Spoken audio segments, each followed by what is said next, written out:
Greetings, everyone, and welcome back to They Said What? My name is Mr. Rod, and this is the podcast where we take the loudest ideas floating around in sports, culture, business, entertainment, and everyday conversations, and we slow them way down just long enough to ask a basic question. Does that even make sense?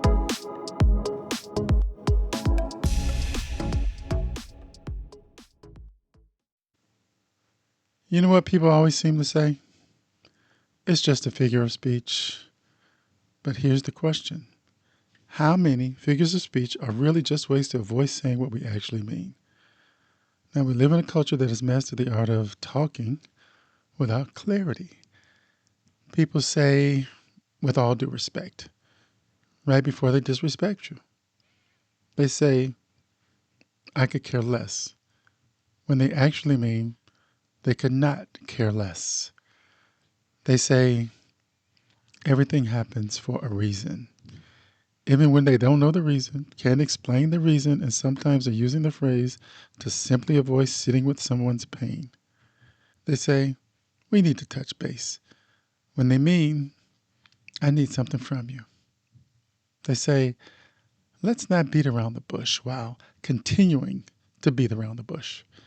And in competition, sports, business, politics, church leadership, and everyday life, people love to say they have nothing to lose. But let's be honest, everybody has something to lose. What about respect, momentum, credibility, confidence, the opportunity, your trust, your witness, and your character? So maybe the issue isn't just that we use harmless sayings. Maybe the issue is that our language has become so casual, so vague, and so overused that we no longer stop to ask whether our words are accurate, honest, necessary, or even true, for that matter. And that brings us to the words of Jesus in Matthew 5:37. Let your yes be yes, and your no be no.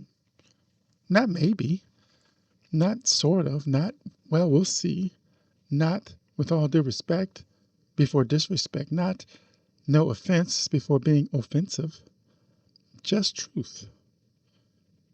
Clear, clean, honest, and direct. This is, they said what? And let's get into it. Let's start here. A lot of people don't speak plainly anymore. They hint, they imply, they dodge, they soften, exaggerate, they hide behind sayings. They use polished phrases to avoid uncomfortable truth. And sometimes they do it so often that they no longer realize that they're even doing it. Now, let's be fair. Every phrase is not sinful. Every idiom is not dishonest. Every saying is not dangerous. Some phrases are simply cultural shortcuts because they help people communicate quickly.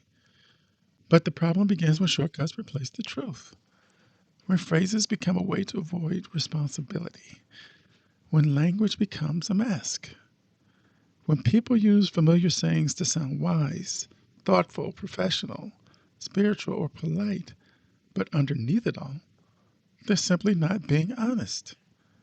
Jesus doesn't call his followers to be vague people. He calls us to be truthful people.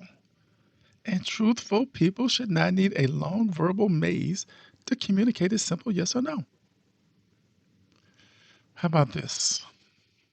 Number one, has nothing to lose. Well, we know that they do. We hear it all the time in sports. A lower seeded team faces the favorite, and commentators say they're dangerous because they have nothing to lose. A fighter enters as an underdog. Well, yeah, he has nothing to lose. A struggling business takes a risk. Well, they can do it because they have nothing to lose. But that phrase is rarely true, if at all. They may have less pressure. They may have lower expectations. They may have less public embarrassment if they fail. But they have something to lose.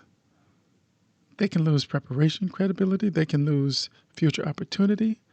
They can lose confidence. They can lose trust. They can lose the respect that they were trying to build. They can lose the chance to prove that they belong in that room. So when we say they have nothing to lose, what we often mean is this: the consequences may not be as severe as they are for the favorite. That's more honest. And honesty matters, or at least it should, because careless language can create careless thinking. Because if you tell people they have nothing to lose, they may begin acting like nothing else matters. But almost everything matters when your name, your witness, your preparation, and your discipline or your integrity is attached to it. Number two, I could care less. Then apparently you still care. Now, that one actually needs to be retired. Most people use it to mean, I don't care at all. But if you care less, that means you still care some.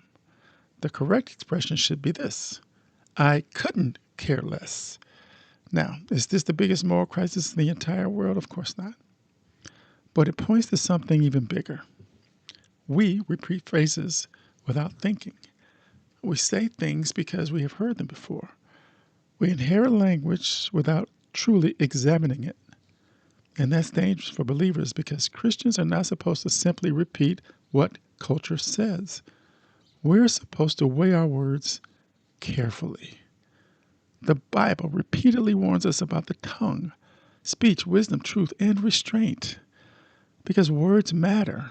Words reveal thought, and thought over time reveals formation. So, yes, this phrase may seem small, but the habit behind it is not.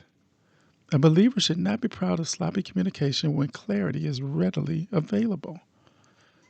Number three, have your cake and eat it too. Now, what are we really saying? This phrase, is interesting because people use it when someone wants two benefits that can't reasonably coexist. They want freedom without responsibility. They want commitment without sacrifice. They want leadership without accountability. They want church membership without service. They want forgiveness without repentance. They want blessings without obedience. They want the appearance of godliness without the surrender that godliness requires. That's where the phrase becomes useful. Because spiritually speaking, many people do want to have their cake and, of course, eat it too. They want Jesus as Savior, but not Lord. They want the cross for forgiveness, but not the cross for self-denial. They want the kingdom promises without kingdom priorities. But Jesus never called anyone to a life of convenience. He said simply, follow me. That means there are choices. There are costs. There are yeses and nos. There are things we can't keep if we're truly going to follow Christ. So instead of hiding behind the phrase, maybe we should be plainly saying, you can't fully follow Jesus while you're trying to preserve everything he called you to surrender. That's direct. That's uncomfortable. And today, that's what's needed. Number four, beat around the bush. The art of avoiding the point. We say people are beating around the bush when they refuse to get directly to the point. But let's not act like this only happens in business meetings. It happens in families. It happens in friendships, churches, leaderships. It happens in counseling conversations. It happens when someone needs to apologize but keeps trying to explain.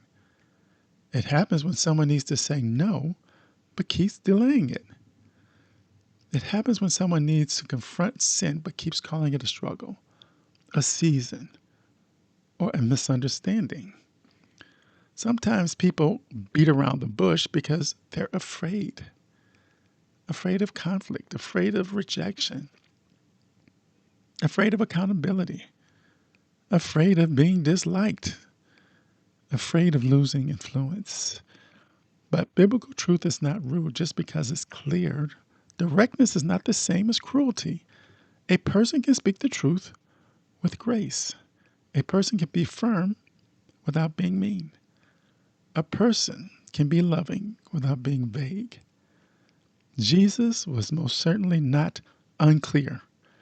He did not manipulate people with double meaning. He did not use religious language to hide behind the truth or to hide the truth. When yes was yes, it was yes. When it was no, it was no. That alone should challenge every single believer. Number 5, water under the bridge. Sometimes it means we have to move past it. That can be good. Forgiveness matters. Letting go matters. Not dragging old offenses into new conversations certainly matters. But sometimes people use water under the bridge to avoid accountability. They want to move on without confession. They want peace without repair. They want forgiveness without acknowledging the wound. They want the offended person to get over it because they're uncomfortable dealing with what happened. But time passing is not the same as healing. Silence is not the same as reconciliation. Avoidance is not the same as forgiveness. Some things are simply not water under the bridge. Some things are still sitting in the basement, causing a great deal of damage. So, a more honest statement might be this: I want us to move forward, but we really need to deal truthfully with what happened first. That's healthier. That's more mature. That's more biblical. Number 6, low hanging fruit. A useful phrase, a dangerous attitude. In business and leadership, people say, how about this? Let's go after the low hanging fruit. What does it mean? It means let's start with the easy wins. There's nothing automatically wrong with that phrase at all. Easy wins can build momentum. Simple steps can help people begin. But here's the danger. If a person only goes after the low hanging fruit, they may never develop the strength, patience, discipline, or faith to reach higher. Some churches do this with ease. They only serve where it's easy. They only help the people who are convenient. They only address problems that will not upset anybody. They only minister where there's low resistance. But kingdom work is not always low hanging fruit. Sometimes the work God calls us to is difficult, messy, slow. It's uncomfortable. It's unpopular. It's inconvenient. Some people are simply not easy to reach. Some wounds are not easy to heal. Some communities are not easy to serve. Some conversations are not easy to have. However, if the assignment came from God, ease cannot be the only measurement. So, yes, take the easy wins when they're wise, but don't build your entire life around avoiding hard obedience. Number 7, with all due respect. This is the warning right before the disrespect. It's often considered verbal packaging. It's a polite wrapper around an impolite statement. Now, there are, of course, times when someone is trying to be respectful while disagreeing. That's possible. But many times the phrase is used to give people permission to say what they want without taking responsibility for how they actually say it. A Christian should not need a fake courtesy phrase just to justify harshness. If respect is due, give it. If correction is needed, speak it. If disagreement is necessary, then offer it. But don't baptize disrespect. Please don't. In polite language. A better approach is this. I see this differently, and I want to explain why. Or how about this? I disagree, but I want to be fair in how I say it. That's cleaner. That's more honest, more consistent. That's closer to letting your yes be yes and your no be no. Number 8, everything happens for a reason. So we have to be careful now with people's pain. Now, from a faith perspective, Christians do believe God is sovereign. We believe God can work through suffering. We believe he can bring purpose out of pain. We believe Romans 8:28 teaches that God works all things together for the good of those who love him and are called according to his purpose. But that doesn't mean we should casually throw this phrase around to people who are grieving. When someone has lost a loved one, received a diagnosis, suffered betrayal, experienced abuse, or endured tragedy, saying Everything happens for a reason can sound less like faith and more like emotional laziness. Sometimes people say it because they don't know what else to say. But silence, presence, prayer, and compassion may be more faithful than a mere slogan. A better statement might be this: I don't understand why this happened, but I truly believe that God is present and I will walk with you through it all. That's honest. That doesn't pretend to have the answers God is yet to give. That doesn't turn pain into a bumper sticker. It's actually more Christ-like. Number 9, touch base. How about this? Just say what you mean. There's nothing wrong with the phrase in and of itself, but often people use it because they don't want to say what they mean. Do you need a decision? Say that. Do you need an update? Say that. Do you need correction? How about just say that? Do you need help? Say that. Do you need to hold someone accountable? Then say it. We use phrases like touch base, circle back, put a pin in it, move the needle, synergy, and alignment because they all sound professional.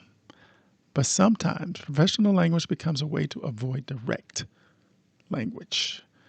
And Christians in the workplace should be known for clarity, not arrogance, not harshness, not carelessness, clarity. Because unclear communication wastes time, creates confusion, and sometimes hides fear. So let your yes be yes. Let your no be no. Let your request be a request. Let your concern be a concern, and let your answer be an answer. Number 10. Here's some other phrases that we should probably work through. No offense, but, well, this usually means offense is coming. So say it with wisdom or don't say it at all. How about this? It is what it is. Sometimes it is acceptance. Sometimes it is laziness dressed up as realism. Or at the end of the day, often is used right before someone oversimplifies something complicated. What about, to be honest with you? Why do we need that warning? We're not going to be honest at all. I'm just saying, often used after saying something unnecessary, careless, or cutting. Then there's, don't take this the wrong way. Then say it in a way that doesn't invite the wrong interpretation. How about that? Bless your heart. Depending on who says it, that may not be a blessing at all. And this one, I'll pray about it. This one is dangerous in church culture. Sometimes it is truly sincere. Sometimes it is a spiritual sounding way to avoid saying no. That last one matters because using prayer language dishonestly is not harmless. Don't say I'll pray about it if you already know your answer and have no intention of praying. How about just saying, I appreciate you asking, but I can't commit to that? That's honest. That's clean. That's yes being yes and no being no. So this is why Matthew 5:37 matters so much. When Jesus says, let your yes be yes and your no be no, he's calling his followers into integrity of speech. That means our words should not require manipulation to be trusted. Our promises should not require dramatic packaging. Our answers should not be hidden behind a fog. Our speech should not be full of loopholes. The world plays enough games with words. Contract hides traps. Politicians dodge questions. Businesses spin bad news. Leaders make vague promises. Influencers exaggerate absolutely everything. Families avoid hard conversations. Church folks spiritualize excuses. But followers of Jesus Christ are called to something different. We should be a people whose words can be trusted. Not because we're loud, not because we're cleverer, not because we know popular sayings, but because we value the truth. The difference between being direct and being rude. Some people hear be direct and think it gives them permission to be cruel, but it's not. Biblical directness is not the same as verbal violence. Being honest doesn't mean being harsh. Being clear doesn't mean being cold. Being truthful doesn't mean being reckless. The goal is not to weaponize the truth. The goal is to remove deception, confusion, exaggeration, and avoidance. A Christian should speak with truth and grace. Truth without grace can become brutality. Grace without truth can become dishonesty. But truth with grace becomes mature conversation and communication. That means sometimes the most faithful thing you can do is say yes. Sometimes no. Sometimes I was wrong. Sometimes, heck, I don't know. Sometimes, I need help. Sometimes I forgive you. Sometimes that hurt me. Sometimes I simply can't support that. And sometimes I need to tell the truth, but I want to say it in love. That's the kind of speech that builds trust.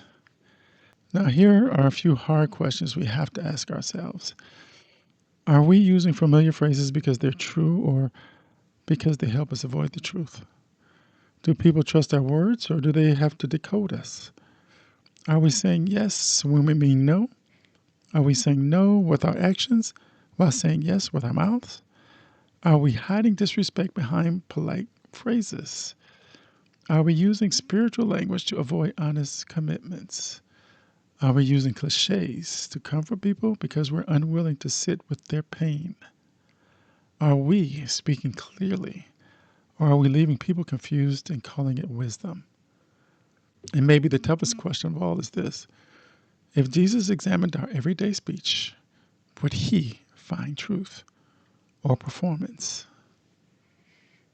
Let's do this. Let's try to speak more faithfully. And here are a few practical steps.